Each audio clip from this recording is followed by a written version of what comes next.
Dos jugones y un tablero, el podcast. Una conversación sobre lo que nos apasiona, los juegos de mesa. Con ustedes, Julio Tapia y Diego Peña. Buena, compadre Diego, un saludo. ¿Cómo está usted? ¿Qué tal ha estado su semana? Tanto tiempo sin jugar. Hey, qué gustazo estar contigo nuevamente, Julio. Aquí grabando nuestro quinto capítulo de Dos jugones y un tablero. Una tarde gélida, santiaguina, pero contento de poder conversar nuevamente contigo. ¿Cómo estás tú? Yo estoy en una noche calurosa de verano aquí en España. Bastante bien por lo demás, no me voy a quejar. Ha sido una semana con hartas horas de juego.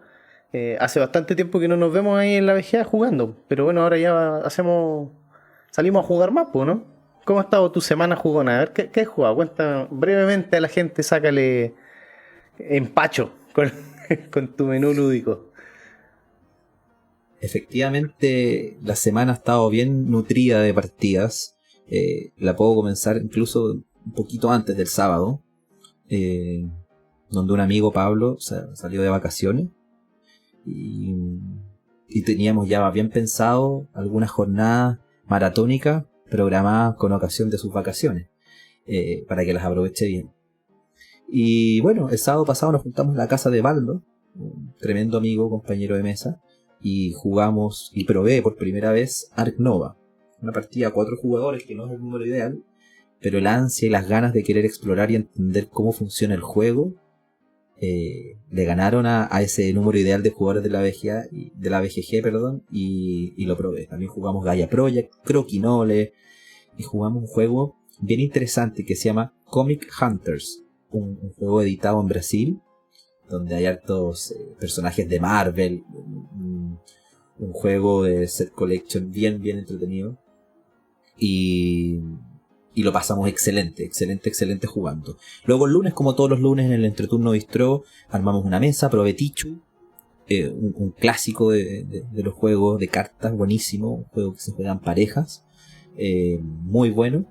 Y ya mañana tengo pensado para jugar con los mismos amigos, con Pablo y con Baldo, repetir Ark Nova ahora de 3 jugadores, y Gaia Project y otras cositas más. Ese es goloseo. Hay que reconocerlo. Goloseo. Y se me había olvidado, aparte que hoy día, después de esta grabación, voy a jugar Orleans, uno de mis juegos favoritos. Pero yo a usted también lo he visto que ha estado jugando bastante. Ha estado en una jornada mortales. ¿Cómo es eso? Exactamente. Planificamos los Mortal Days hace un par de meses. Unos días de juego ahí que también gente se pidió vacaciones, días de libre, etcétera. Licencias médicas, malestares espontáneos, cosas así. Y hicimos una bonita jornada estos días, desde las 8 de la mañana hasta ya avanzada la tarde, jugando, no sé, unas 5 partidas diarias, 6 partidas. Títulos que salieron a mesa, Wingspan, el Pradera, siempre precioso. Arnak con la expansión, también salió Alma Mater, que gustó tanto que se dieron 2 partidas incluso, no solo una. ¿Seguidas? Partidas seguidas. Así que eso dice todo del juego, pruébelo. Tremendo. Trajano también, muy buen juego, lo dejamos para el final. Cerramos con Trajano los Mortal Day y ahí ya la coagulación lúdica, en algunos momentos la pera más fuerte. ¿Eh? Ese mancala de Trajano, me parece que una idea terminar esas 2 jornadas maratónicas para terminarla listo para pedir la ambulancia para irse al hospital. Sí, no, sí, teníamos paramédicos afuera y todo. Sí, era gente tomando la presión ahí, vasitos de agua con azúcar. Un suero por en caso de emergencia. Hay gente que ni comió. No, pero lo pasamos súper bien, jugamos un montón, no, sí, entretenido. La verdad que fueron partidas y una jornada que se hace pesada porque después llegas ahí a la casa y te sentís cansado y te ponías a grabar podcast. Tenés que mandar a hacer la espalda de nuevo. Exactamente. Yo creo en la tecnología que van a ser espaldas biónicas para jugones.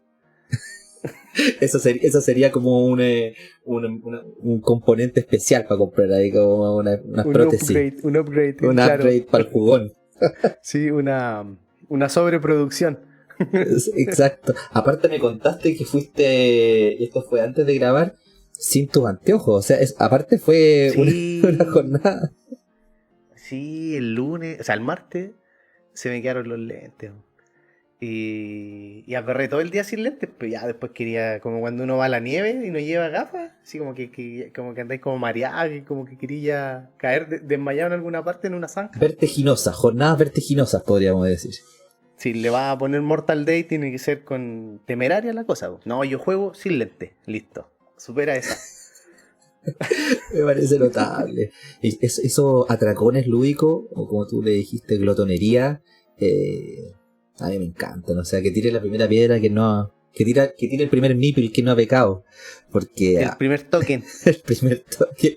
No, porque a mí en realidad cuando o sea, a mí me dicen, juntémonos a las 9 de la mañana a jugar, y yo estoy ahí, yo pregunto, ¿y por qué no antes? Es tal cual. De hecho, la junta era a las 9 y a las 8:30 ya estábamos montándose a las 9. Era como estar jugando ya. Hoy en día agradecemos que lo podemos volver a hacer. Esta posibilidad, esta libertad, esta apertura, la intensidad, las horas de juego que estamos teniendo hoy en día son distintas a lo que sucedía hace un par de años atrás, cuando estábamos en la famosa pandemia. Y ese es el tema que nos convoca en esta primera sección de este capítulo, que vamos a conversar sobre la pandemia y los jugones. Vamos a ir tocando distintos temas que de forma espontánea hemos ido conversando nosotros desde que nos conocimos, que de hecho cuando nos conocimos fue precisamente en pandemia, en la mitad de la pandemia, donde uno tenía restricciones ahí, no sé cómo era en tu caso, pero estaban cerrados, las redes sociales proliferaron y distintas cosas sucedieron, y entre ellas conocer a tantos amigos, entre los cuales somos nosotros, una amistad que se generó en pandemia, algo que no podemos olvidar.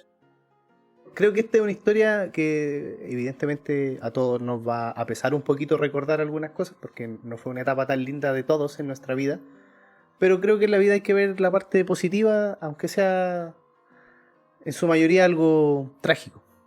Y creo que una de las cosas positivas de estos últimos años, de que pudimos conectarnos o utilizar la tecnología de cierta manera más aún al servicio de este hermoso hobby.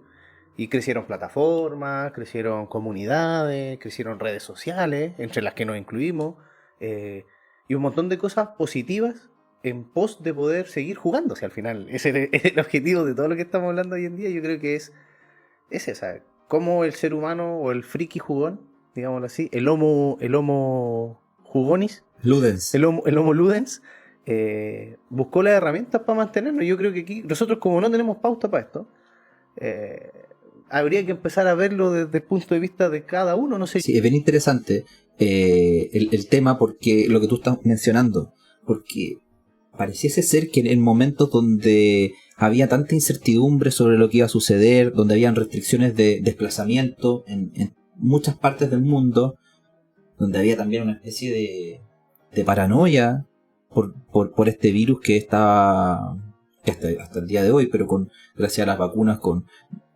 bastante más tranquilidad lo que sucedía en ese momento, el ser humano estaba aislado, pero gracias a las herramientas tecnológicas se demuestra o se reflejó esta idea de querer sociabilizar, querer conectar con el otro, querer ser parte de una comunidad a pesar de la distancia y a pesar del aislamiento.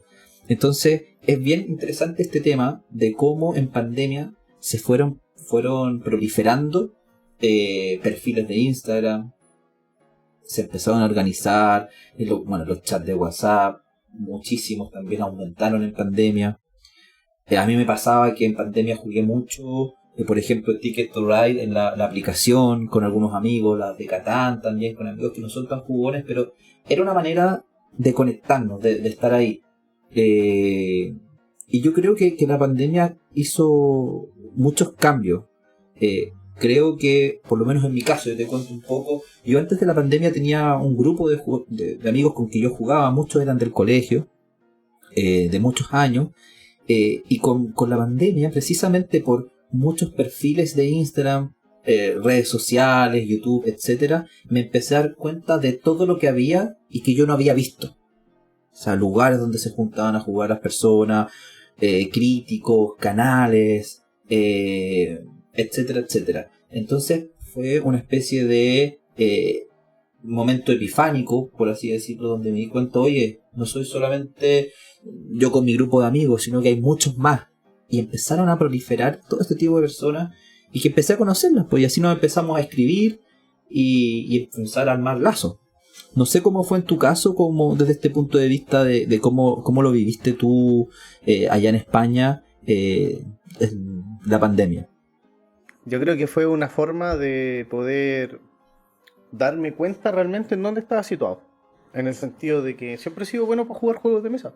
De hecho, nunca me ha molestado jugar Monopoly o La Gran Capital. Pero tampoco fui Homo Ludens desde un principio. De hecho, creo que en la pandemia, como dijiste tú, mucha gente recurrió a esta herramienta para sentirse conectado, para sentirse parte de un grupo, buscó grupo. Y sobre todo nació el concepto de desinfantilizar el juego de mesa. De verlo como un hobby, como un pasatiempo. Ajá. Como decir, oye, así como si quiero leer, como si quiero pintar, como si quiero escuchar música, también es válido jugar un juego de mesa. Sobre todo, súmale a eso que evidentemente te hacía sentir bien en un momento de agobio, que aunque te sacara de ti mismo 2 horas o 3 horas o 1 hora y media Pero eso fue yo creo que lo que pasó con la pandemia, y a mí me pasó de esa forma. Yo aquí en España cuando empezó la pandemia me di cuenta que estaba en un lugar con un amplio catálogo y me lo estaba perdiendo. Y aterricé. Las redes sociales me sirvieron mucho para llegar a Cagua, para conocer a otros jugones. Ahí mismo, evidentemente, que es mucho más fácil si uno llega ya a un lugar donde llegan todos. Así que yo creo que la pandemia, la parte positiva fue esa. A los jugones nos dio muchas más herramientas para jugar. En tu caso, Diego, ¿cómo vivías tu transición entre que jugabas y empezaste a confinarte? Mira, yo como te contaba, tenía un grupo de amigos con que jugaba con menos regularidad que claramente la que tengo hoy en día, donde estoy... Me pegué un piquero a la piscina de los juegos de mesa y no creo que me saque nadie. Pero antes de la pandemia jugaba hace como un poco más de 6 años. Y con la pandemia lo que sucedió es que yo en esa época vivía con 2 amigos. Entonces, y yo tenía ya varios juegos de mesa. No sé, tú tenías unos 20 juegos de mesa en ese momento. Y aproveché mucho la pandemia para jugar con ellos. O sea, porque en la vida uno hace otras cosas. Eso es lo que se piensa. Y estar ahí en esos momentos nos permitió poder jugar harto. Por ejemplo, recuerdo con mucho felicidad que hice el juego La Tripulación, que son 50, digamos, escenarios, por así decirlo. Lo hicimos completo. Entonces fue un hito muy, muy bonito, como íbamos dosificando cada ciertos días cuántas partidas jugábamos para no quemar el juego rápido. También recuerdo muchas partidas de alta tensión, que nos divertíamos muchísimo. A veces venían unos amigos cuando empezaron a abrirse un poquito las restricciones y se quedaban en la casa y jugábamos hasta súper tarde. Y nada, o sea, yo recuerdo la pandemia como una época donde por un lado dejé de jugar con la regularidad que jugaba antes, pero también fue una oportunidad para poder compartir desde este otro lado con mis compañeros de departamento. Así que yo la recuerdo como un momento complejo, pero al mismo tiempo como una oportunidad. Y también ahí se viene otro tema que es con la pandemia, es cuánto aumentó el número de compras que se hicieron en esos meses. O sea, algo que yo siempre menciono, que uno estaba inmerso en esa incertidumbre, en todos los pensamientos y angustias que podían tener la pandemia en ese momento. Y, a lo menos en mi caso, y yo he escuchado esto, diría que casi todos los jugones con que me junto a jugar, o la mayoría, las compras se aumentaron exponencialmente. O sea, comprábamos juegos que no podíamos jugar tanto dadas las restricciones. Comprábamos felicidad futura, comprábamos felicidad en forma de tablero que iba a poder ser utilizada en el futuro. Es como que el hecho de comprar y tenerlo nos provocaba una micro felicidad que sabíamos que estábamos invirtiendo hacia el futuro. Entonces me parece bien interesante ese fenómeno, el fenómeno del aumento exponencial de compras. Yo soy súper honesto, compré muchos juegos en pandemia, compré muchos juegos, aumenté mi ludoteca, o sea, quizás a lo menos la dupliqué en esa época, o quizás más, me llegaban juegos. ¿Cómo fue tu caso? ¿Compraste, no compraste? Siempre he sido reacio a eso y creo que es una política muy conocida por varios, que como yo estoy aquí y algún día quizás vuelva a Chile, uno nunca sabe. Entonces yo generalmente pienso que cada juego que me voy a comprar es un juego que me tengo que llevar, entonces soy un poco más meticuloso con lo que compro, pero eso no significa que no tengas razón, porque igual en pandemia, como ya lo conté, pasé casi de 0 a 300. Aunque creo que nunca compré más de 4 juegos a la vez, nunca pedí más de 4 juegos en una... Mi cesta nunca ha tenido 5 productos, jamás, nunca. Y de hecho, confesaré aquí que cuando voy a la feria jamás he comprado un juego en una feria. No voy a comprar juegos. Y quiero juegos, pero no los compro.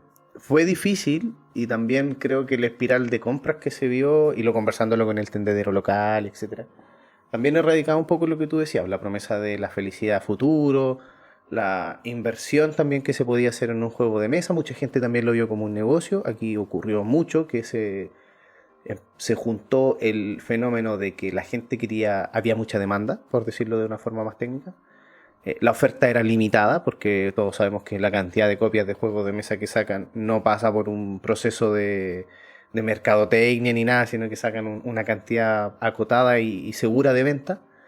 Y eso radica en que mucha gente compraba 10 copias del juego y después las pillaba en las páginas de venta a más de lo que valía en la tienda a los 2 días. Entonces se transformó en un negocio, se transformó en un frenesí, la gente iba por los juegos, corría a las tiendas, en un día, 2 días ya los juegos desaparecían, si es que no ya estaban todos comprados, llegaban menos juegos que los que la editorial se había comprometido a llevar a la tienda, por lo tanto si había una lista de comprometidos quizás la mitad se quedaba sin juego. No, ahí hubieron de todo tipo de problemas, y aquí por lo menos se notó, se hizo como cuando son los Black Friday, y si la gente está esperando afuera de los malls, así las puertas, y llegan a bufar así, y se ve el vapor en las puertas. Exactamente. Sí, mañana sale Arnak, y la gente va. Vuelta loca. Así, vuelta loca. Yo era uno de esos. Te describí. Pero es que lo que pasa es que es un fenómeno, no es malo, no sé, es algo que pasó de cierta manera. Es que la susceptibilidad que podemos tener ante eso es tremenda. O sea, uno se va dando cuenta con el pasar del tiempo, pero efectivamente en esa época yo recuerdo que habían varios títulos que uno anhelaba y que las reposiciones se demoraban en llegar. Entonces, y como había una especie de incertidumbre de lo que iba a suceder, de cuánto tiempo iba a durar todo esto, del costo de los embarques, lo que estaban pasando en los puertos, que en China, que los containers están más caros, que se están demorando por angas y por mangas. Todo eso estaba en la cabeza de uno cuando decía, bueno, oye, llegaron copias de Brass Birmingham. Me acuerdo que lo compré en pandemia, ya, de inmediato, démosle. Y esa es una ansia que se va creando por la incertidumbre. Y bueno, también yo creo que es una característica bastante sine qua non del hobby, ¿no? Porque tiene esto de coleccionismo, esto de querer tener las cosas, ¿no? De querer tener el juego para el momento de querer jugarlo, o tenerlo en tu ludoteca, etcétera.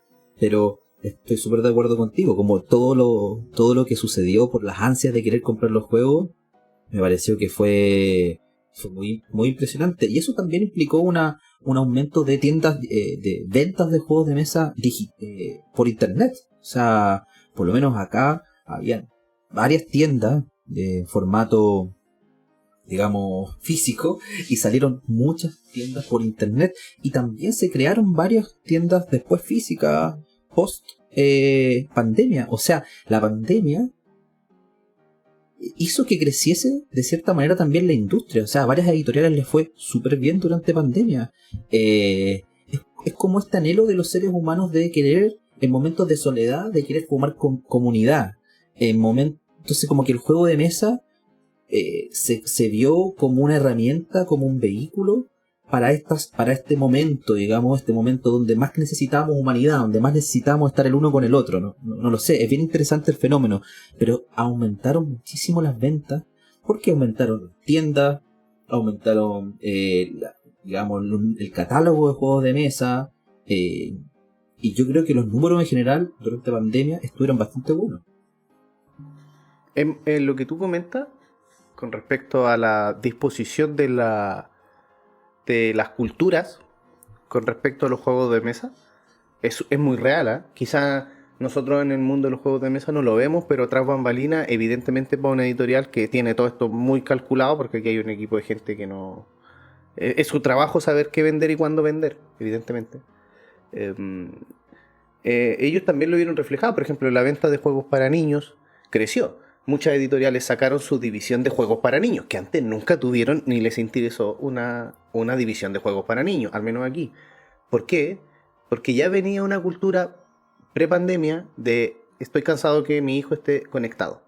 Y luego también esta fue como la excusa perfecta de decir, bueno, ahora que estamos todos en casa, ya no podemos estar cada uno en su habitación con la televisión o la pantalla de lo que sea. Necesitamos algo que hacer. ¡Pum! Juegos de mesa. Y empezaron las editoriales. Y estamos hablando que los que más se aburren en la casa son los niños pequeños.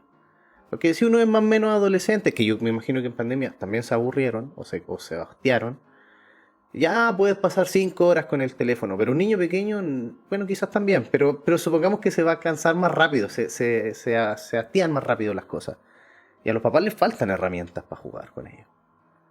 Y sobre todo herramientas en las que los papás también sientan que se incorporan. Porque jugar, a lo mejor me estoy equivocando, pero jugar a lo mejor a las tacitas con los niños, no sé, a jugar a los soldaditos con los niños, estoy siendo muy estereotipado, pero para que se entienda el concepto, a lo mejor a algún papá como que no le gusta, pero jugar un juego de mesa ya no es algo tan loco, ¿no? No es tan infantil. Y una vez que lo juegan, lo ven que no es infantil, po.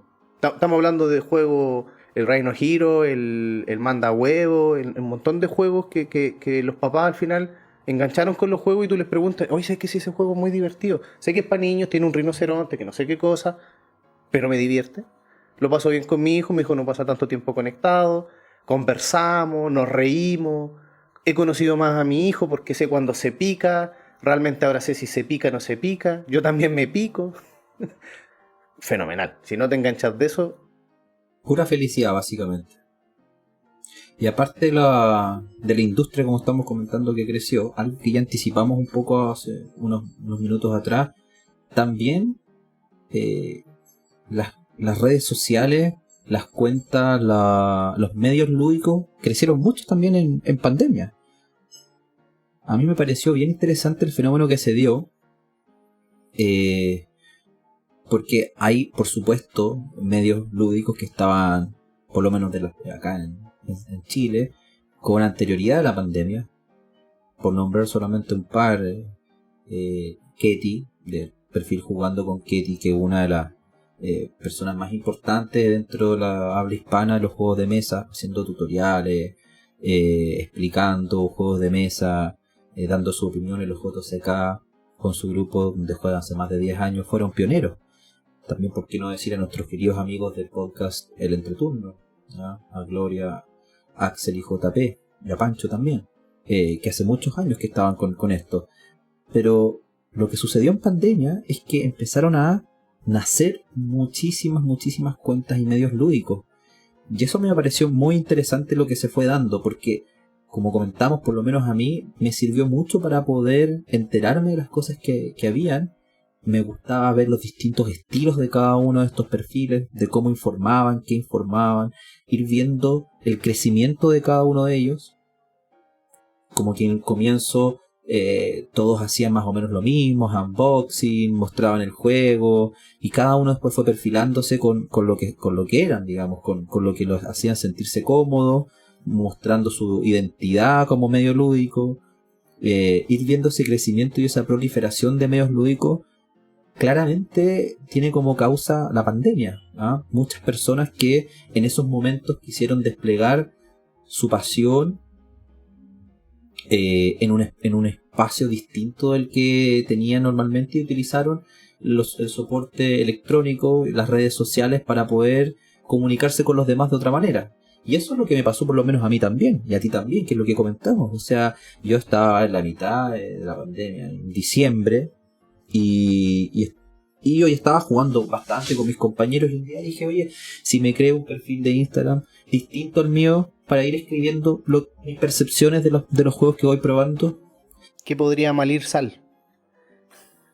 Exactamente, y así nació mi perfil de @soyjugón, el cual solamente tuvo como pretensión escribir lo que yo iba, las experiencias lúdicas que yo iba teniendo, ¿no?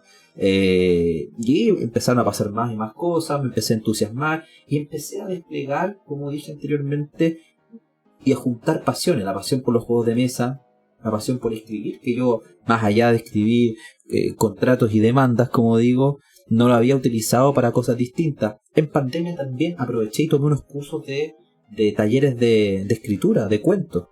Y todo eso lo empecé a utilizar como una forma de comunicación a través de mi propio perfil de Instagram. Entonces, y eso lo podemos hacer un símil también a lo que sucedió en España, y ahí tú nos puedes contar un poco más. Porque hubo también una proliferación de perfiles, de cuentas, de medios tremenda. Muchísimos perfiles de juegos de mesa aquí se tiraron, como dijiste tú delante, a la piscina, un chapuzón enorme. Porque esto también es una inversión de tiempo. Jugar, una cosa es tener el juego de mesa y otra cosa es todo el tiempo invertido detrás para poder hacer una reseña, para poder hacer un resumen de las reglas, para poder dar tu opinión en la BGG, etcétera, etcétera.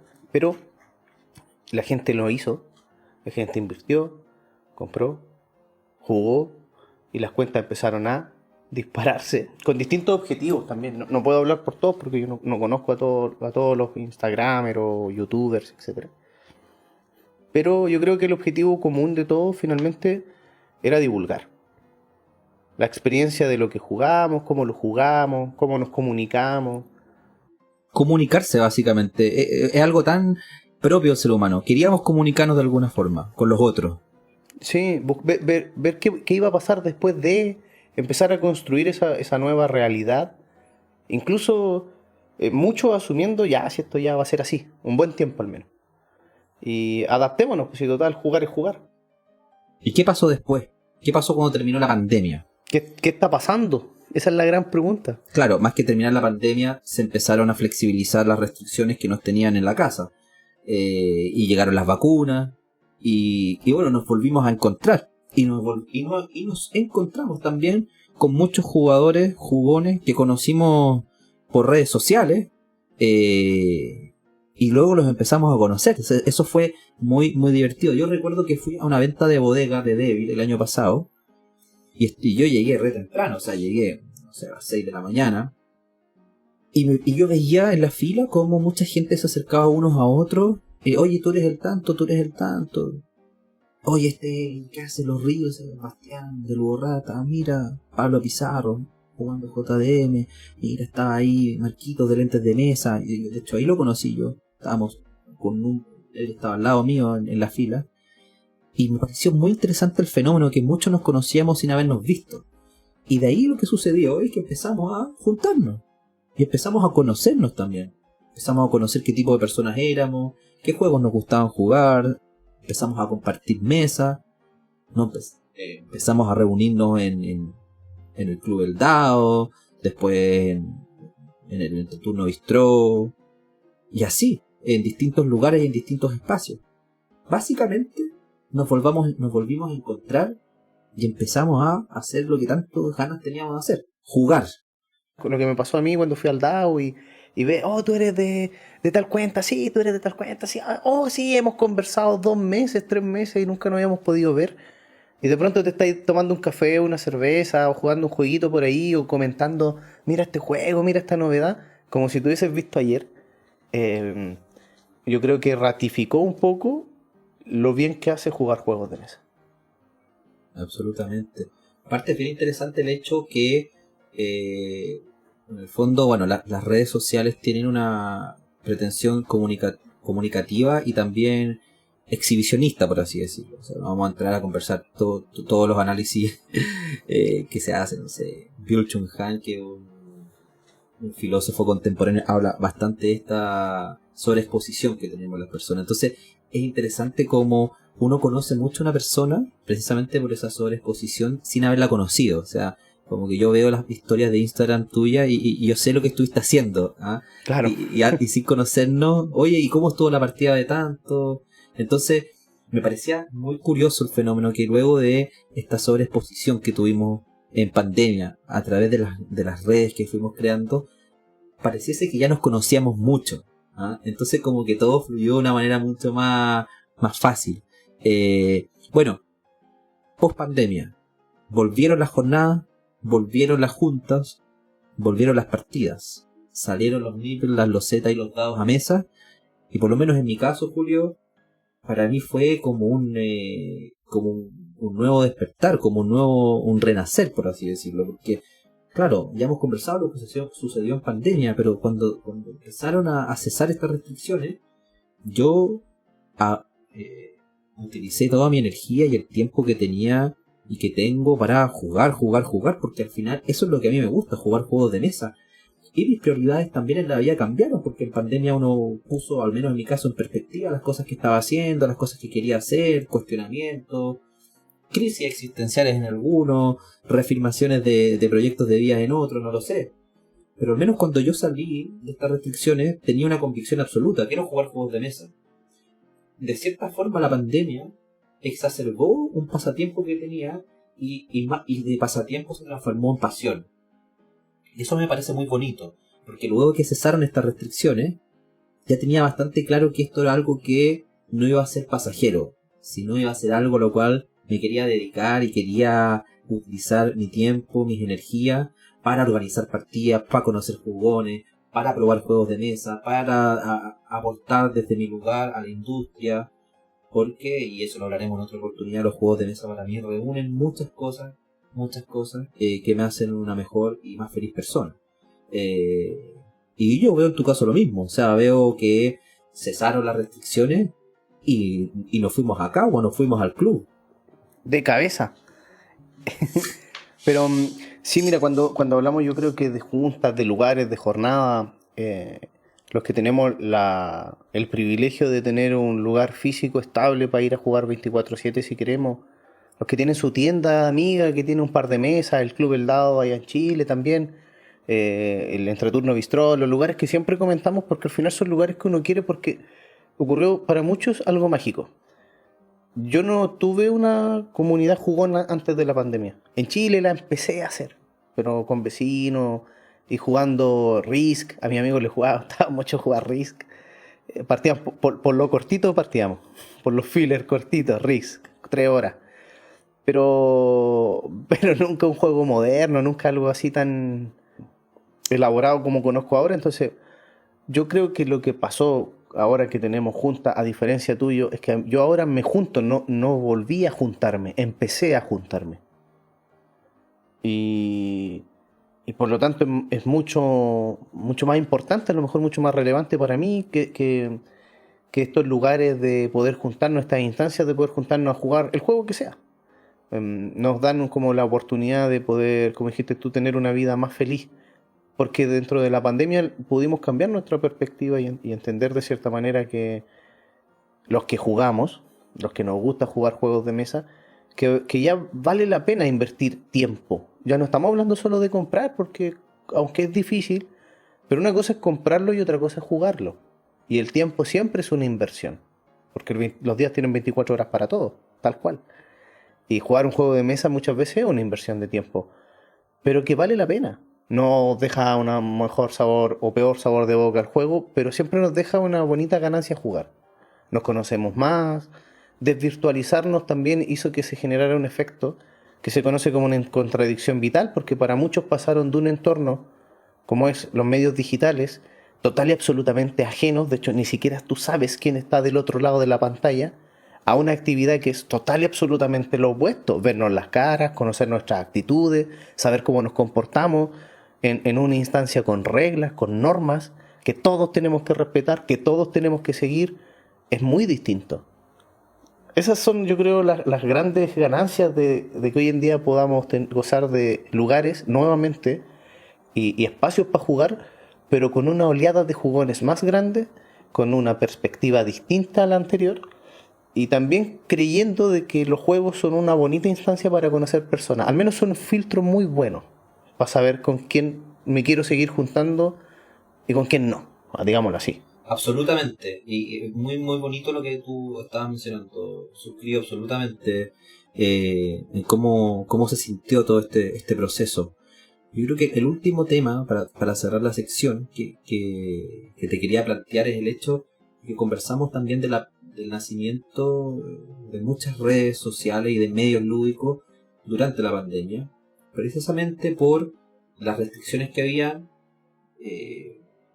Impulsaron a personas a querer crear estos perfiles con cierta regularidad, con un contenido, con un estilo, etcétera. Pero también hemos visto que esa actividad ha ido cesando en algunos medios lúdicos. Y considero que es bien interesante este tema porque conversa con lo que acabamos de mencionar. El hecho de que cuando empezaron a juntarse las personas alrededor de distintas mesas, el tiempo se empezó a utilizar para jugar, para formar mesas, para probar juegos, las novedades, que empezaron a llegar más juegos, conocer personas, armar grupos, este grupo me gusta, armemos jornadas, maratones, Mortal Days, Destruction Days, lo que sea. Y muchas personas que tenían sus medios lúdicos, que con mucha ímpetu y regularidad los utilizaron durante la pandemia, claro, pueden haberse visto en la disyuntiva de en qué utilizo mi tiempo, porque el tiempo es limitado. Y tener un medio y tener una regularidad, que es lo que esperan las personas que están y que siguen algún tipo de medio, empezó a cesar esa actividad. Y eso me parece también un tema interesante, porque es muy propio de lo que ha sucedido, muy, muy natural. Incluso he leído algunas cuentas que han sentido esto como una especie de culpabilidad, como una responsabilidad que se está perdiendo con subir contenido. Y sabes que mi opinión es que en realidad uno tiene que hacer lo que le nace, digamos. O sea, si uno tiene un proyecto y que en ese momento lo quiso impulsar con mucho ímpetu, por distintas razones desde terapéuticas, comunicativas, sociales, humanas, lo que sea, pero muy bien. Pero si después en otro momento de su vida quiere cesar con ese ímpetu, cambiar, disminuir las actividades, las publicaciones, que mute un perfil a otro, me parece muy bien. O sea, nadie tiene que tener un estándar de obligación que cumplir. Aquí estamos haciendo cosas por placer, no por deber. Pero resulta un tema que está sucediendo bastante, que esta gran proliferación de medios lúdicos han ido cesando algunos se han ido quedando en el camino, o básicamente han bajado la intensidad de la actividad porque se abrieron las puertas a volver a juntarnos a jugar. Es totalmente cierto. Y es una cosa lógica, o sea, la reactivación mundial, porque ya ni siquiera estamos hablando del parámetro de los juegos de mesa, o sea, es algo evidente. Mucha gente ha vuelto a trabajar, ya no pasa 24 horas en la casa encerrada como antes, buscando algo que hacer, ahora va a trabajar, tiene tiempos de transporte, tiempos de comer, también necesitamos descansar. Para muchos quizá uno dice, ya, pero si mientras estás jugando toma la foto. Sí, pero no. Porque una cosa es tomar la foto, la otra cosa es escribir, la otra cosa es dedicarle tiempo a las redes sociales, que hay que dedicárselo, dedicarle tiempo a jugar, y la vida no da para todo. Así que lo más lógico y lo más evidente es que hay muchas cosas que uno tiene que dejar en el camino. Claro, bueno, y quizás hay otras personas también que el tener el medio lúdico se hace, o sea, el tiempo, una vez escuché esta frase, no se tiene, sino que se hace. Y bueno, hay perfiles que se han mantenido, por ejemplo, yo veo con una intensidad igual y un mismo tipo de actividad a la ruta del Meeple, que es un perfil que también nació en pandemia y que se han mantenido arriba. Porque bueno, también esto sirve como una especie de filtro de motivaciones, que son todas aceptables, y hay algunos que llegaron a un punto de ser un medio lúdico, por ejemplo, algunos son embajadores, lo que sea, y han tenido que mantener, y seguramente es un gran desafío. O sea, yo lo he conversado con Diego de la ruta y le digo, oye, es tremendo porque distinto es este nivel de actividad en pandemia y ahora, volviendo a la presencialidad, mantenerlo así es súper difícil. Si es un trabajo que demanda muchas horas. Entonces, bueno, cada cual va viendo. Al final, mi idea es que cada persona haga lo que quiera hacer, lo que le nazca, que no sienta ningún deber. Pero sí, o sea, creo que sí, es un tema muy interesante que hemos conversado en esta primera sección. Me gusta que hayamos tocado varios aspectos y ver la pandemia jugona, los jugones en pandemia, desde su lado del vaso medio lleno también, con todo lo que generó, lo que provocó, los cambios en la industria, siempre con una mirada subjetiva de cómo lo hemos percibido nosotros, ¿eh? No, por supuesto que pueden haber otras experiencias vitales que nos digan, bueno, nosotros lo vivimos de esta manera, etcétera. A lo menos mi impresión es que la industria creció, gracias a eso yo conocí a una comunidad, conocí a muchos jugones, he armado grupos y muy buenos amigos que se fueron gestando entre ellos nosotros mismos en el periodo de la pandemia y por supuesto que es un tema que daba mucho para hablar y la idea de esta primera sección es que pudiésemos conversar, compartir puntos de vista, experiencias y opiniones sobre lo que fue la pandemia. La pandemia del año 2020 trajo consecuencias catastróficas, sí, no lo vamos a poder negar, sobre todo consecuencias emocionales muy, muy lamentables. Pérdidas de vida, gente que quedó con muchos trastornos, y eso no lo va a borrar ningún juego. Pero de momento nos dio un pico de hype generalizado con respecto a los juegos de mesa, ya sean redes sociales, compra, venta, industria, editoriales, auges, caídas. Y también ahora estamos en un periodo de asentamiento porque el mundo está tratando de volver a una realidad que es distinta en aspectos muy sutiles como el que hoy día conversamos. Existen más jugones y quizás también esos jugones son más comprometidos que antes. Y eso no lo podemos desconocer.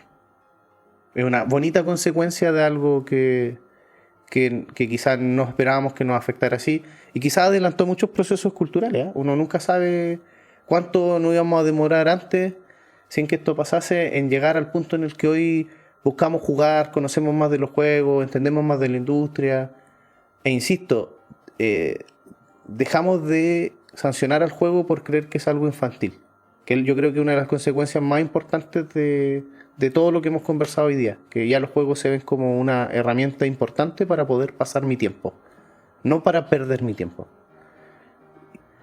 Y ahora que estamos libres, que tenemos esta capacidad de poder salir, Diego, ¿qué te parece si nos vamos a tomar un café? Cruzamos aquí al frente. Usted dice UPA y yo digo chalupa. Vamos y después volvemos a la segunda parte de este capítulo. Perfecto. Así que vamos a tomar un café. ¿Te andáis trayendo el RA? ¿Te gusta sacar el RA? Tomamos un café, tomamos RA.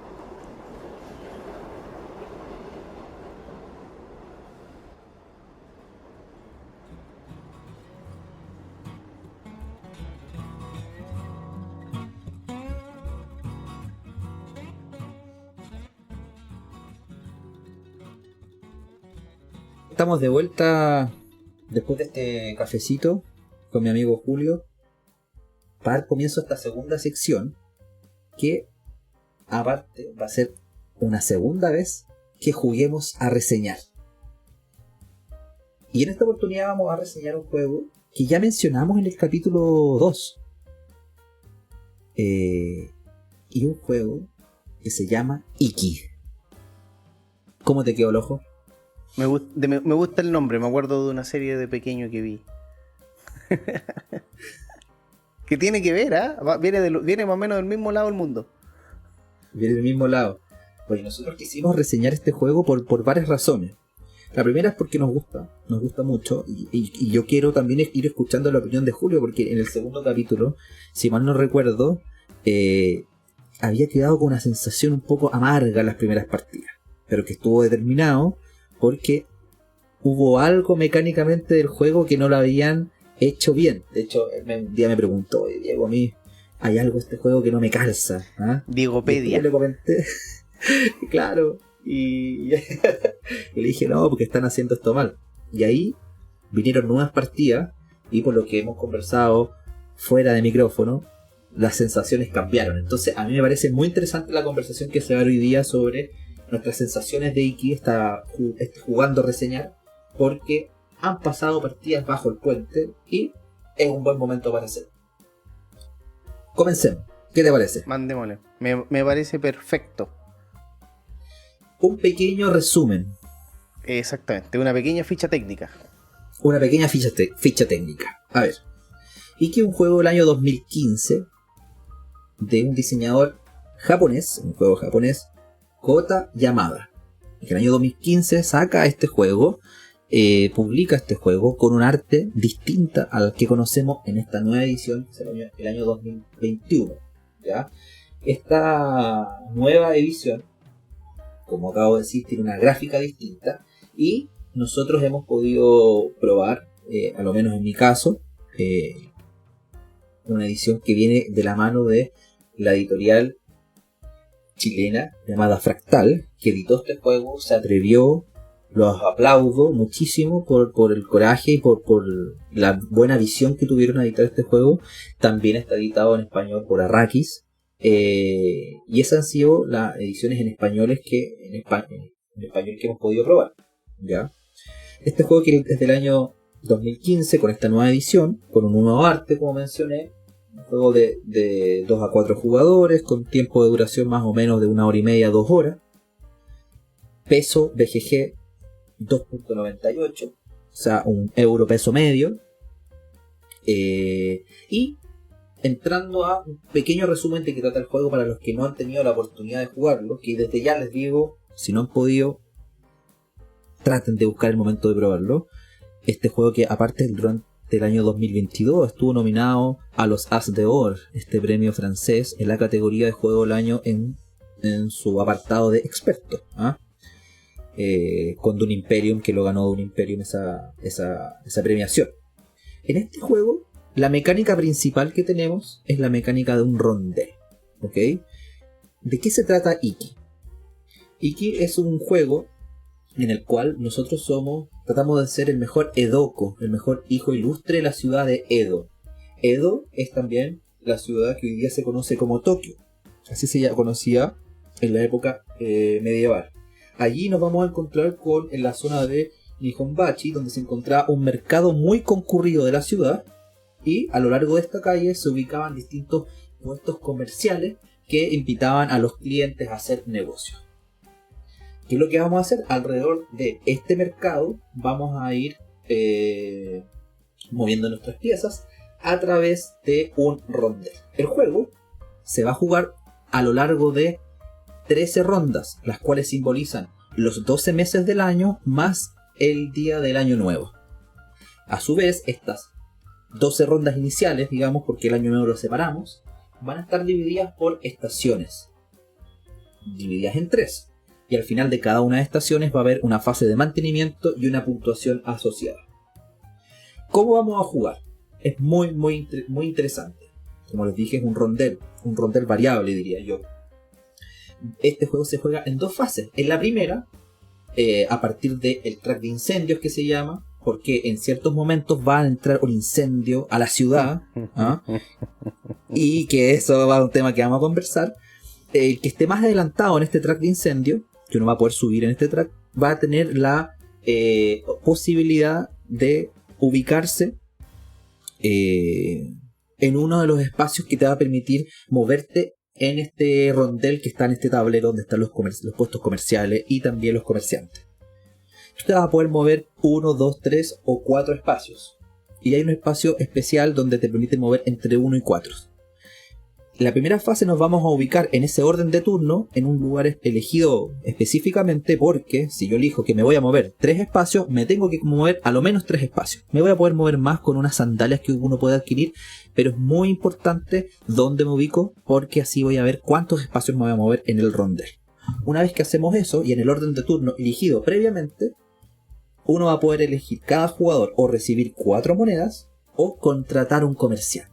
Y acá viene algo muy interesante del juego, es que hay una serie de cartas de comerciantes que van apareciendo en distintas fases del juego, que los vamos a poder ir ubicando en el tablero, en las distintas zonas del tablero, Y esos comerciantes van a ir ganando experiencia, se van a ir jubilando y nos van a ir dando un poder. ¿Un poder a quiénes? No solo al jugador que contrató a ese comerciante, sino que también a los demás jugadores. Entonces, ¿qué es lo que sucede? Y aquí estamos en la fase 2. Tú pudiste haber obtenido las 4 monedas o haber contratado a un comerciante y luego vas a avanzar tu marcador en el rondel, el número de espacios en el cual te habías ubicado en la primera fase que ya mencioné.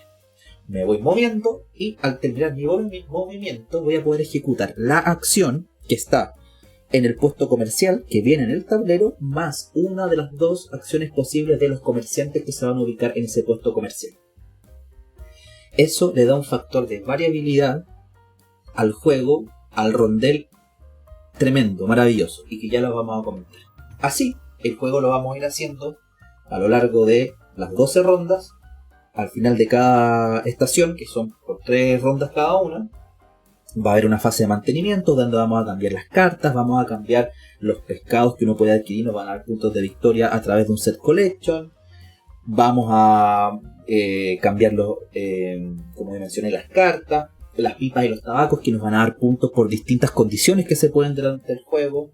Vamos a puntuar las armonías, que son las mayorías de cartas que vamos a tener en estas distintas zonas del tablero. Y así vamos a pasar a la siguiente estación. Eso lo vamos a hacer hasta el mes 12, que va a terminar el juego, con el año nuevo, que va a ser la ronda 13. Y en el año nuevo nos vamos a poder ubicar en cualquiera de las zonas del tablero y ejecutar una acción. Y así, eso sería la descripción, resumen de qué trata Iki. Un juego muy, muy, muy entretenido y que me gustaría escuchar cuáles son tus primeras sensaciones y tu opinión del juego, amigo Julio. Honestamente, mi primera sensación del juego es que o estábamos haciendo algo mal o el juego estaba mal hecho. Porque algo no me cuadraba desde el minuto 1. De verdad que sí, ¿eh? Y debo reconocer de que fue un problema de interpretación de una regla traducida un poco bastante ambigua. Lo importante del juego es que el movimiento, como bien dijo Diego, puede ser a lo menos el que tú te seleccionaste. Y nosotros no estábamos jugando así porque hay una parte que dice, para que usted igual lo tenga claro, que dice que 2 meeples pueden ocupar el mismo lugar durante el movimiento, pero eso no significa que tú te puedas detener donde hay un meeple. Si dijiste que me voy a mover 4 y hay uno antes, dejar de moverme. Eso fue lo que nos pasó. Además, que debo decir que salió en un video explicado mal, entonces tenía más encima fundamento. Entonces, todas estas cosas, cuando uno ya tiene un poquito de instinto, dice, como que no me cuadraban, porque ¿por qué me voy a poner en la casilla que dice que me voy a mover 3 si me puedo mover 2? Siempre el que iba a la casilla 4 tenía la ventaja, porque los otros iban a detenerse evidentemente antes y él iba a decidir dónde quedarse. No. Y luego de que Diego sacó su versión en inglés del reglamento y nos dimos cuenta ahí de que había un problema de traducción. Y claro que el juego cambió. O sea, de partir del juego, mi primera impresión no era que el juego fuera malo, sino que sabía que algo no estaba cuadrando. Algo no lo hacía redondo. Pero el tema del rondel es que a mí los rondeles son como una debilidad, me di cuenta hoy día. Contra Jano. Me di cuenta que ya este tema de darle vuelta a una cosita así, que vaya cayendo donde yo quiero que caiga el meeple, es como bastante adictivo. Y el juego es rápido, entonces a veces te toca correr y pon 4, corro, evoluciono mis personajes. Tiene mucho de estrategia porque voy a contratar este personaje que a lo mejor me va a dar cierto beneficio, pero tengo que saber dónde lo voy a poner porque lo voy a poner en este barrio. Pero todos los personajes, o sea, los meeples que van comprando, están por otro lado del tablero y a lo mejor no van a llegar pronto o ya pasaron por ahí. Tengo que buscar un lugar que esté en el camino por donde vienen todos, porque al final es un puesto comercial. Cualquier puesto comercial tiene que estar bien ubicado, si no quiebra, ¿no? Exactamente.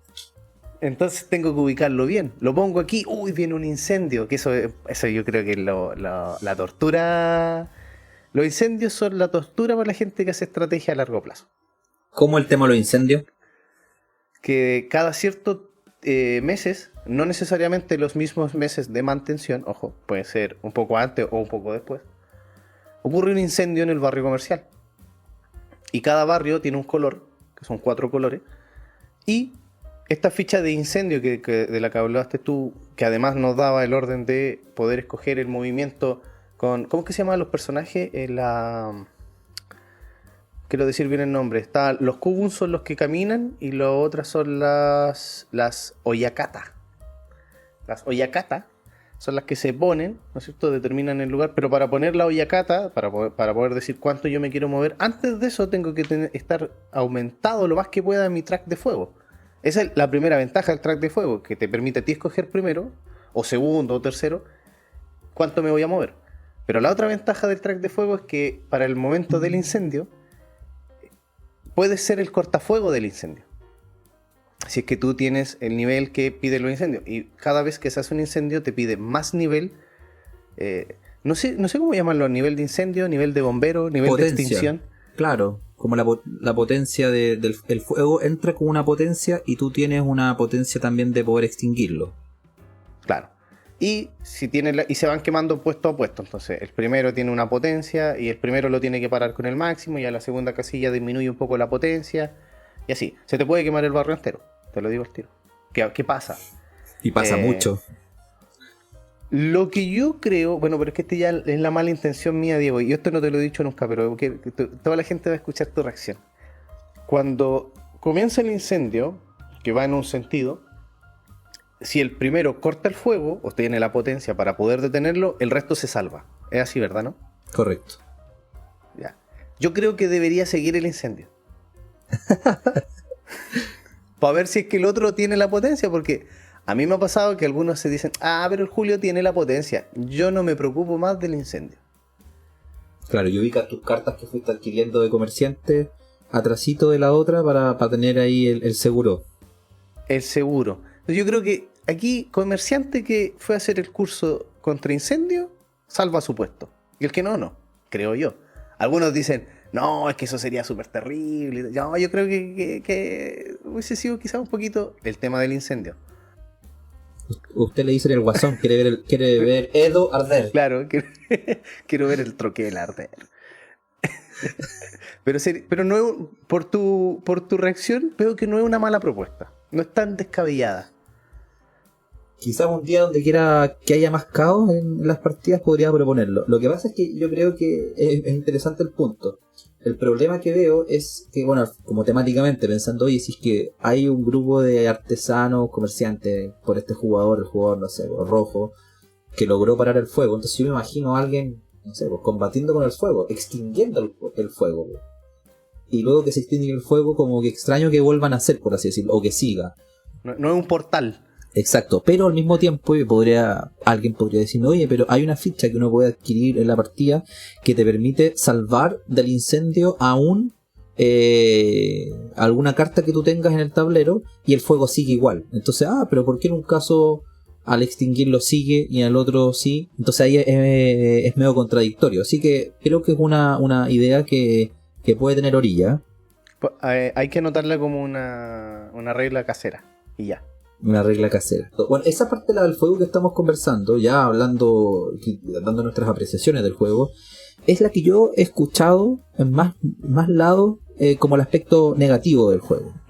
Porque al final del día esto es un peso medio, que como dije se utiliza la mecánica del rondel para hacer activaciones de cartas de puestos comerciales, tiene set collection, tiene distintas cosas y formas de obtener puntos de victoria, pero lo del track de fuego es bastante azaroso porque al final el fuego, por ejemplo, entra con potencia 8 y tú pudiste no justo haber logrado subir en el track de fuego, que también no es tan fácil hacerlo, y te costó contratar a los trabajadores, les aumentaste de experiencia y todo, y llega el fuego justo por el barrio donde tú tienes, por absoluto azar, por el barrio azul donde tú tienes puestos valga la redundancia, tus puestos comerciales, tus comerciantes, y se te murieron quemados todos tus comerciantes. Entonces ese factor de azar es el que yo he escuchado más críticas al respecto. Ahora también podría decir que claro, uno puede hacer cosas para poder soslayar ese momento, como subir en el track de incendio y ubicarse precisamente justo al lado de las personas que tengan la capacidad de combatirlo. Pero eso nos lleva a un aspecto que yo creo que tiene bastante el juego, que es la oportunidad. O sea, creo que Iki es un juego que te exige mucho oportunismo desde el punto de vista de saber cuántos espacios moverte en el rondel para poder activar antes tú una acción que otro, para subir primero el track de incendio, para comprar el pescado en el puesto de pescado antes que los otros, para comprar esa pipa o tabaco que te van a dar más puntos de victoria. O sea, el timing, la oportunidad es clave en este juego. Por lo tanto, por más ansias que tú quieras y anhelo de aumentar el track de incendio, puede ser que otro jugador esté adelantado y tenga la iniciativa y él vaya subiendo el track de incendio y los otros no tengan mucho que hacer. Entonces ahí ese azar en realidad puede ser un aspecto que uno puede decir no me convence tanto. Yo lo veo de otra forma. El juego te invita a seguir una estrategia con el tema del fuego. Porque, dos cosas. Primero, el incendio es una, ¿cómo se dice aquí? Una putada, porque tu estrategia, como dijiste tú, a la vendedora de huevos se le recuecen los huevos. Incendio. Se quemó la tienda. No, todo quemado. Ya, perfecto. Murió mi estrategia. Eso es frustrante. A cualquier Eurogamer que te echen a perder tu estrategia a poco terminar, letal. Frustración, no. Como si fuera un juego de dados, no. Pero resulta que esto se para con el incendio. Pero además, el incendio hace lo que tú acabas de decir. O sea, el track de potenciador de incendio hace lo que tú acabas de decir. Te da el beneficio de poder escoger dónde querer moverte primero. Así que el juego yo creo que te invita a mover el potenciador de fuego para las dos grandes cosas que tiene el juego. La parte mala, que es el incendio, para que te salves, y la parte positiva, que es que escojas tú primero a dónde ir. Y eso es clave. Eso es clave. O sea, el que pone el contador de movimiento primero es el que decide y el resto se aguanta. Ahora, ¿por qué es tan clave? Porque claro, tú dices, no importa si él se pone en el 4, yo me pongo en el 1 y si tengo sandalia llego al 4. Pero si el que hay que moverse es 1, sí, la distancia justa que se necesita para buscar ese puntaje que necesito comprar o esa última pieza para poder construir, me requiere 1 de movimiento. Ya el que pone su ficha en el 2 no puede usar una sandalia para disminuir el movimiento. Ahí es donde empieza el problema. Claro, la única alternativa que tiene, como yo mencioné, que en los espacios te puedes ubicar para moverte en el rondel, que es 1, 2, 3 y 4. Antes de todo eso, hay uno que te permite moverte entre 1 y 4. Pero ¿cuál es la penalización que tiene? Es que no puedes contratar a comerciantes. Y te ganas solo una monedita. Y te ganas solamente una moneda de oro. Entonces, claro, podrías hacerlo. O sea, también eso como que lo que tú estás mencionando me parece... estoy absolutamente de acuerdo contigo. Pero incluso el juego pensó que si pasara eso, igual algo puedes hacer al respecto. O sea, de cierta manera... Es bueno cuando existen estas especies de excepciones a ciertas situaciones porque le van dando una flexibilidad mayor al juego y no va siendo tan castigador. Porque si no existiese el juego sería muy castigador porque el que ya tiene la iniciativa se ubica donde quiera, obtiene las cosas que quiere, compra los pescados, saca las pipas de tabaco o adquiere los recursos para construir los edificios, que ya lo vamos a hablar, y sería demasiado desbalanceado, por así decirlo. Yo creo que el juego va teniendo un poquito algunas cosas que lo hacen bastante equilibrado. Eso me gusta mucho. Está bien logrado, ¿eh? Es un juego bastante... Bueno, está bien logrado, dijo el experto. Pero yo hablo de la sensación de jugar, no lo estoy comparando con ningún juego. Estaba interesante este apartado que tiene que ver con la escalabilidad del juego. Por ejemplo, según la BGG, el número ideal es para 4 jugadores. ¿Ya? Yo lo he jugado de 2, 3 y 4, todos los números. Importante mencionar que para 2 jugadores funciona súper bien. De hecho, el tablero por el otro lado está especial para 2 jugadores. Hay como una especie de movimientos que uno tiene que ir a hacer para bloquear estos espacios que nos vamos a ir desplazando en el rondel, que se van bloqueando, que uno los va sacando al azar. Hay unas cartas neutrales que van saliendo. Yo creo que para 2 está súper entretenido. Yo lo he jugado, como le dije, de todos los números. A mí me gusta más de 3 que de 4, pero también veo por qué quizás el juego es mejor de 4. ¿Por qué? Porque gana bastante la experiencia por la interacción que se va dando los jugadores. ¿Por qué? Porque el juego al final del día igual te va apretando, igual te va tensionando. Porque alguien puede ver esta como especie de carrera por obtener recursos y comprar cosas como un tedio o como algo molestoso, pero es parte del juego, es parte de la esencia del juego, tener que estar muy atento a cuánto te vas a mover, a la oportunidad, como yo estaba hablando. Entonces, como hay una interacción que se da por los jugadores, a mí en realidad creo que de 4 es un súper buen número para jugarlo, sobre todo si son jugadores que ya le han dado partidas al juego, que no adolecen de tanta análisis parálisis, y las acciones se van ejecutando y van fluyendo, y de una manera muy rápida y ágil. Entonces, claro, lo de la escalabilidad, yo creo que el juego está perfecto. Hay otro apartado que es importante, que tiene que ver con las mecánicas que hay asociadas en el juego, y yo quisiera hablar, por ejemplo, de los comerciantes que uno va contratando. Son estas cartas que uno va de distintos oficios que se hacían en esa época, que uno va contratando y las vas ubicando en el tablero. Y son bien interesantes porque se pueden aplicar dos cosas. La primera, que estos comerciantes van ganando experiencia. Uno va poniendo su trabajador sobre este comerciante en la parte que está más abajo, y cada vez que otro jugador activa, cuando se pone en un puesto comercial, la acción del puesto comercial más la del comerciante que está, que pueden ser 2 en cada uno de los 4 espacios en cada uno de los, de los 8 espacios de los puestos comerciales, puede activar una de dos cartas. Y puede ser una carta de un jugador distinto. Y cuando eso sucede, este comerciante gana experiencia y se va subiendo este marcador que está sobre el comerciante. También cuando dan la vuelta por el rondel entera, todos ganan 1 de experiencia. ¿Cuál es la gracia de esto? Es que cuando llegan a su límite, el comerciante se jubila y pasa a ser parte de tu tablero personal, que es de un minijuego que es el set collection, que te van dando hasta 25 puntos si es que tiene los comerciantes de los 5 colores que hay, porque los comerciantes son de 5 colores y cada uno asociado a ciertos beneficios que te van dando. Aparte, en la fase de mantenimiento tú tienes que hacer 2 cosas. O sea, aparte de cambiar las cartas y todo eso que ya hemos mencionado, tienes que primero obtener los ingresos por tus comerciantes. Entonces ganas, ya sea monedas, puntos de victoria, arroz, que nos sirve para alimentar a los comerciantes en ese momento. Entonces, si tú tienes hartos jubilados, vas a ir ganando hartos recursos en estos 4 lugares que se hacen en la fase de mantenimiento, y también por los comerciantes que tienes en el tablero. Y después de eso se hace la alimentación de los comerciantes que están en el tablero, no los que están jubilados, y a pagarle a razón de un arroz a cada uno, como los juegos de V. Rosenberg, que hay que alimentar a nuestros trabajadores. Eso también te aprieta, y te aprieta bastante. Entonces, creo que esta parte de las cartas de los comerciantes está muy bien hecha, porque para mí, y con esto termino el punto, es lo que hace que el juego me guste mucho, que tiene que ver con que es un rondel variable. ¿Por qué un rondel variable? Porque no solamente están los espacios donde tú te vas a poder ubicar los puestos comerciales, sino que van entrando cartas de comerciantes y se van jubilando durante el juego. Y son muchísimas cartas, entonces las acciones que tú vas a ejecutar varían mucho entre partidas y durante la partida. Entonces no es como que siempre yo sepa que si avanzo 3 espacios voy a poder comprar un pescado. Voy a avanzar 3 espacios, comprar un pescado y aparte a ejecutar tal acción de una carta que entró justo en escena ahora.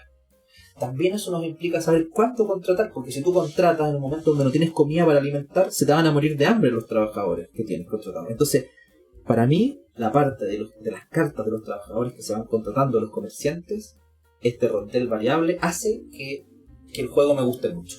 Y aparte, no podemos dejar de mencionar que la producción, que el arte del juego es muy llamativa. O sea, exactamente. La calidad de los componentes, excelente. El arte que tiene, que lo cambiaron de la versión del 2015, muy bonita. Es bastante atractivo a la vista. Y eso, por lo menos a mi forma de verlo, en mi apreciación subjetiva de los juegos de mesa, un buen arte, una buena gráfica, una buena simbología, le suman a tu experiencia. Tiene una ilustración en las cartas muy bonitas. No te dejan indiferente. Y los colores, me gusta también la paleta de colores. Me gusta que los meeples tengan bonitos colores, que el mercado sea bonito, que los tokens sean bonitos. ¿Cuál es tu personaje favorito del juego? ¿Tu comerciante favorito? Es una buena pregunta. Me parece bien bueno este personaje que te permite construir con un descuento de una madera. Porque es un personaje que al inicio en el juego no es muy útil, pero si es que después se logra contratar y ubicar, nos va a permitir construir ese edificio que... Pensemos que el juego nos va dando, no sé, 80, 100 puntos, y un edificio te da 25. O sea, son muchos puntos. Entonces, yo lo he hecho 2 veces ese. Claro, y uno tiene que tratar de planificar todo el juego para poder ir obteniendo esos recursos que son los más difíciles, maderas, como unos doblones de oro grandes, en fin. Entonces ese trabajador, ese comerciante lo encuentro muy bueno porque te permite construir con más descuento. Pero hay otros también muy buenos que te dan oro, te dan puntos de victoria. Oye, a mí mi personaje favorito es la que vende huevos duros, la que vende huevos cocidos. Siempre que sale ahí la primera, ¡pum!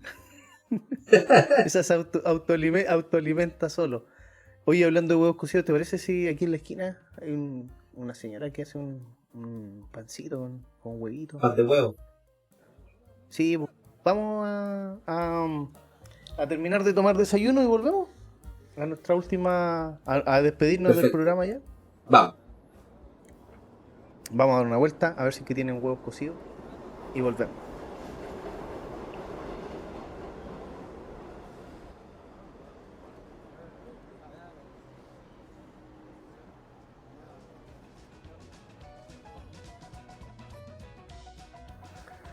Bueno, ya estamos de vuelta, nosotros ya almorzamos, volvimos aquí al estudio virtual de Dos Jugones en un Tablero, y vamos a ir cerrando el capítulo de hoy. Y es un capítulo que seguramente va a dar puerta para una segunda edición, para ir viendo o haciendo una bitácora de cómo nos hemos ido moviendo los jugones a través del tiempo, y este antes y después que fue el 2020 para todos. Esperamos que si usted es un jugón que nació en la pandemia, por decirlo así, un jugón apocalíptico, mantenga su convicción y mantenga su compromiso con este lindo hobby y nos ayude a escribir la historia que viene de aquí en adelante con el troquel. Mis palabras finales son de agradecimiento a la gente, porque a la fecha de hoy hemos tenido un recibimiento y comentarios muy positivos de la gente que nos tiene mucha estima, nos han dado consejos, nos han dado sus puntos de vista, nos han dado su feedback, y quiero aprovechar el espacio para agradecer a todos los que nos han aportado, nos han ayudado, que con su buena onda, con cualquier palabra de aliento y motivación, nos han hecho nuestra semana al aire muy, muy feliz. Así que agradecido por el programa, por la conversación contigo, mi querido amigo Julio, y agradecido de la gente que nos sigue en sus casas, a través de la plataforma que sea, y les gusta escuchar nuestras conversaciones en Dos Jugones y un Tablero. Y así despedimos nuestro último capítulo, dándole las gracias. Y bueno, Diego, un abrazo grande, espero que estés bien. Un abrazo apretado, amigo. En este capítulo invito a toda la gente a que escuche en 15 días más el siguiente capítulo de Dos Jugones y un Tablero. Se viene bueno. Chau. Que estés bien. Chao, chao. Y así llegamos al final de este capítulo de Dos Jugones, un Tablero, el podcast. Esperamos que hayan disfrutado tanto como nosotros y los dejamos desde ya invitadísimos para el siguiente capítulo.